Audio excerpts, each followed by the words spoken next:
In the summer of 1995, likely spurred on by the surprise success of both Just Toys Star Wars Bentams in 1993 and Galoob's Star Wars Micro Machines in 1994, Kenner made the decision to try their hand once again at a Star Wars toy line, reusing the name of the previous line from just 10 years prior, the Power of the Force.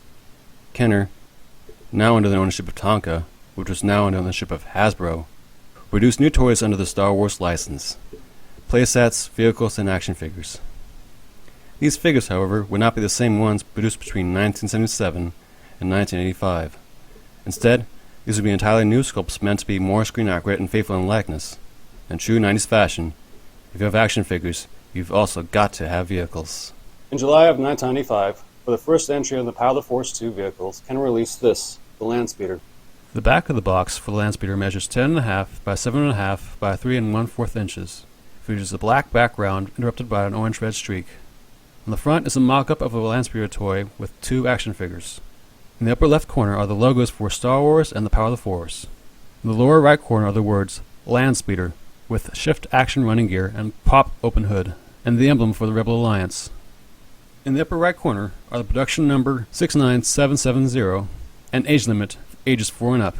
On the back of the box is another mock-up of the Landspeeder with white lines and sentences that explain the features of the toy against a black background.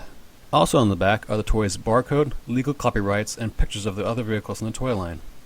The toy itself is car-shaped and made mostly of tan-colored plastic. It has red painted striping with metallic silver highlights and airbrushed gray paint meant to simulate engine exhaust. It features a swooped clear plastic windshield, 3 nacelles on the port, starboard, and top, gray plastic seats in the cockpit, gray wraparound grills on the sides, and is supported by 3 wheels on the bottom. Its dimensions are roughly 10 by 6 inches.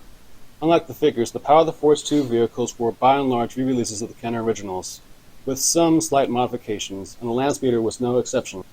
Just like the 1978 original, the Landspeeder features a button-activated opening hood, spring-loaded wheels, and a detachable third turbine. Unlike the original, the 1995 Landspeeder is molded in a lighter colored plastic and features new paint applications and airbrushed weathering. The Landspeeder mold was also retooled to feature new screen-accurate lines and details, such as an exposed port turbine and front and rear power circuits. Gone are the vac metallized grills and are instead replaced with gray ones half-painted in silver. Also gone are the vents on the side, which have been completely sealed up. Funny enough, the prototype used in the box art features the removed vents. The Speeder's windshield was also redesigned, made much smaller and sleeker, but makes it so your action figures have to have their hands and arms beside the vehicle at all times. The seats have also been revised, made in a gray plastic with added cushion detail. The Landspeeder also features new stickers in the cockpit and under the hood. Curiously, for some reason, the button that opens the hood has been airbrushed off the front box art. It fits 2 action figures,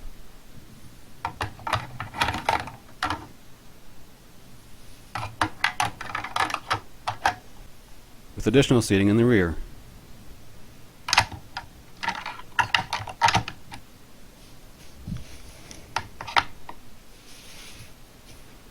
One oddity is that the 2 halves of the Landspeeder seem to have been sonic welded together, making maintenance close to impossible despite having 6 screws in the bottom to hold it together.